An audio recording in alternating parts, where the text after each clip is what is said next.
Have you ever wondered why some web pages and websites rank high on Google search results? Well, in this guide I will show you exactly how Google ranking algorithm works, and this is a non-technical explanation that anybody can understand. Well, hello internet! My name is Artturi Jalli and I am a full-time content creator and blogger from Finland. So basically there are four main things that impact on whether a website will rank high or not. And I will first walk you through these in detail, and then I will show you a concrete example that perfectly captures all of these ranking factors. So without wasting any more of your valuable time, let's understand how the web works. So first and foremost, if a website were to rank high on Google, Google needs to trust that website. And if you think about it, this all makes sense because in some niches, it can be even fatal if there is a wrong web page at the top of the search results. But it's not just about security and safety, but it's all about providing value and solving problems. So if you think about Google, it is a search engine whose goal is to provide the best solution and answer to the searcher's question. But the problem is that there's so much content out there these days that Google doesn't hire people to manually review those websites and web pages. Instead, they use artificial intelligence algorithms to predict what would be the best results to show for people for different search queries. In other words, Google needs to have their own mechanism for predicting what is the best piece of content and what should rank number one on the search results pages. And one of the main ways they do this is by measuring the topical authority of a particular website. The higher the topical authority of a website, the more Google trusts it. And this means that they are more likely to place their web pages and blog posts on top of the Google search results. But what on earth is topical authority actually? Well, it's all about providing value and covering niche from A to Z with high quality content pages, i.e. blog posts. So for example, if there was a local tennis website and they wanted to rank high on Google for a search query such as best tennis shoes, to promote their own tennis shoes at the top of the list, what they would need to do is not only write a blog post or web page about best tennis shoes, but to cover the tennis niche from A to Z with high quality blog posts. Usually this means hundreds or even thousands of quality blog posts. And this way they would provide actual value for people in the tennis space by writing about different topics that are relevant to tennis players. And this way they build the topical authority of the website and trust in the eyes of Google. And only this way they would be able to someday rank high for that search phrase, best tennis shoes. So it's actually pretty funny, but to build a successful website that gets a ton of visitors and that ranks high on search results, the only way to do it is by writing a ton of blog posts to it. If there's just a landing page or some promotional page, it will never rank high. And before we move on, make sure to sign up to my blogging masterclass. I've left a link to it in the description. So as I stated earlier, to rank a website high on search results, it needs to have a ton of quality blog posts. And in this masterclass, I teach you everything you need to know to start a successful blog on your website.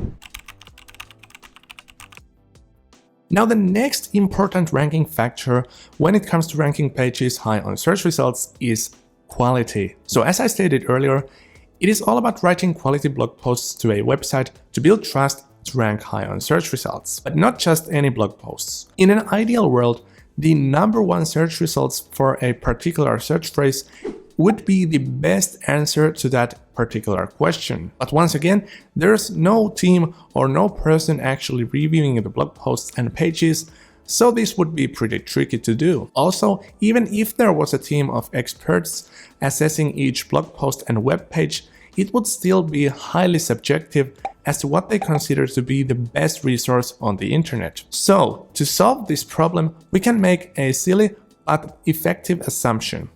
The more informative a piece of content is, the higher the chances for it to be the best solution for that particular problem. And this is exactly what Google seems to be doing. Think about the searches you have made in the past. Chances are that you have seen those blog posts in the search results that are more than 5,000 words in length and would take like an hour to read from A to Z. And this is not a coincidence.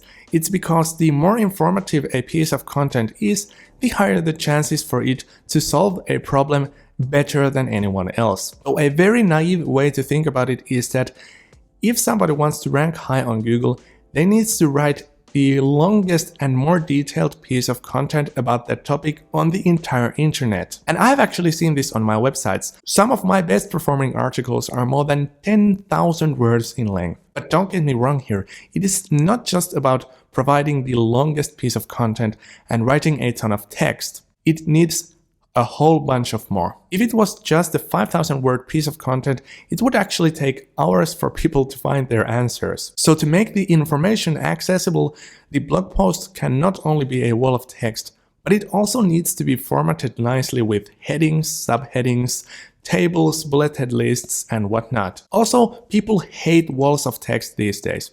Nobody wants to read a formal piece of documentation. Instead, people want to read accessible and easy to digest pieces of content. And usually this means that the content also needs to contain a ton of images that actually support the learning and delivering the message. So to put it short, a blog post or web page that ranks number 1 needs to be of high quality. It needs to be the most illustrative and informative piece of content that exists. Because why on earth would Google show a search result at the number 1 spot if it was not the best piece of content about that topic?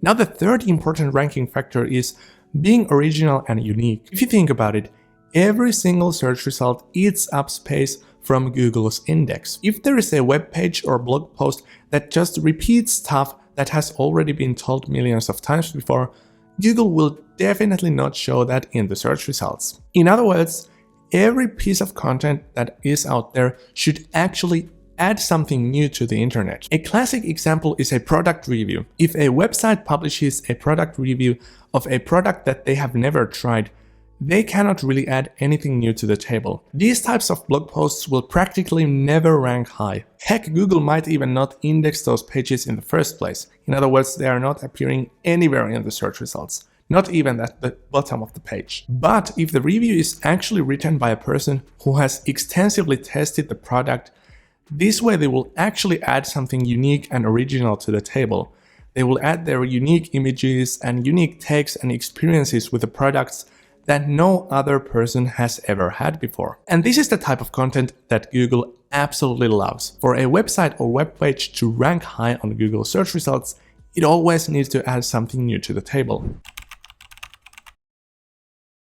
Now, last but not least, the timing matters too. If a website is the first website ever to cover a particular topic, they have a huge advantage. This is because if there are no other resources about that topic, Google and other search engines for that matter have no other options but to rank that piece of content high on the search results. When a website is the first player in the field, there is no competition. There are no established key players that would outrank their pieces of content. For instance, think about something like AI-powered email writing tools. That is a new concept, and those kinds of tools have existed only for like a year or two. It would be pretty easy to rank high for that kind of a topic because there are simply not too many competitors in that space. But on the other hand, consider a topic such as photo editors. Those photo editors have existed for already decades, and there are those key players that have reviewed those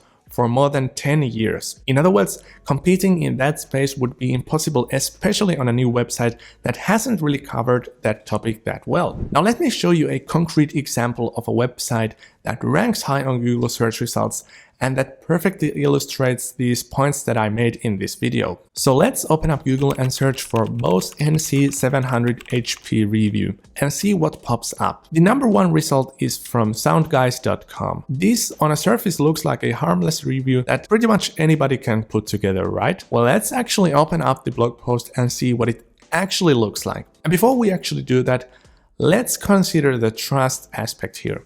So as you remember, it is all about trust. So Google needs to trust a piece of content for it to rank high on the search results.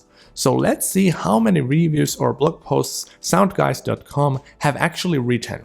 So if you open up Google and type in site:soundguys.com, you will see how many pages they have on Google's index. And as you can see, this number is almost 3,000. So they have 3,000 similar reviews about different sound products. Also, if we open up Wayback Machine, we can see that sound guys have started producing these kinds of reviews back in 2013. So they have been doing this for more than a decade. So during this time, Google has had more than enough time to actually trust this website. So now let's actually open up the review that I just showed you earlier and consider its quality, which is another important ranking factor. So right off the bat, I can tell that this blog post is almost 4,000 words in length. There are probably not that many blog posts about this topic that would be this long. So in that already, they are probably beating like 99% of the other reviews on the market. And then when I scroll down just a bit, I can see this nicely formatted table with ratings for the main features of this headset. This makes the blog post very accessible for busy people and is a nice recap of what the blog post is all about,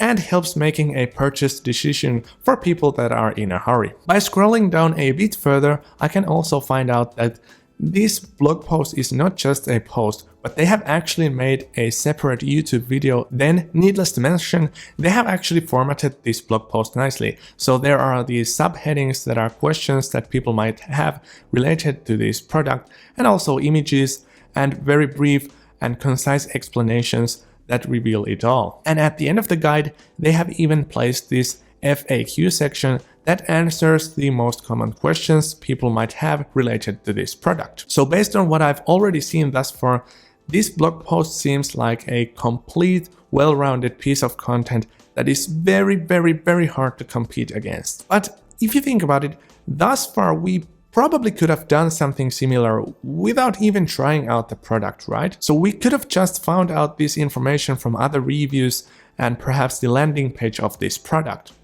But here's where the originality kicks in. So as I told you earlier, the originality and uniqueness is also what makes blog posts and web pages rank high on Google. So let's consider what's unique and original in this particular blog post. So first and foremost, as you can see, there are tons of unique images in this blog post. These images are clearly what the people that have written this review have actually taken by themselves with the headset. And these are not just some random images but these actually help understanding what kinds of features exist and where exactly they are located in the headset. But here's where they have taken it to a completely different level.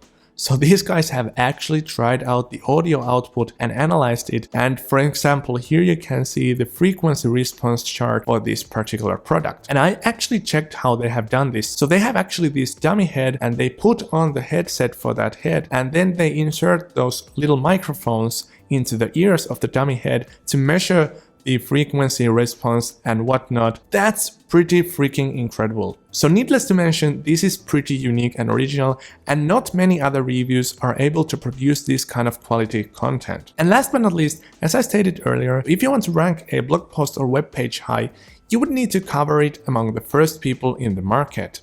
And this particular headset that they are reviewing right now is about 4 years of age. So now let's go to Wayback Machine and see when they have actually published this blog post for the first time. As you can see, they have done it back in 2019, exactly when this product was launched. So not only were they able to produce this amazing piece of content with all these kinds of metrics and measurements and analysis, but they were also probably among the first people ever to cover this topic. So this is exactly why they are ranking #1 on Google. Now thank you so much for watching the video and I hope to see you in the next one.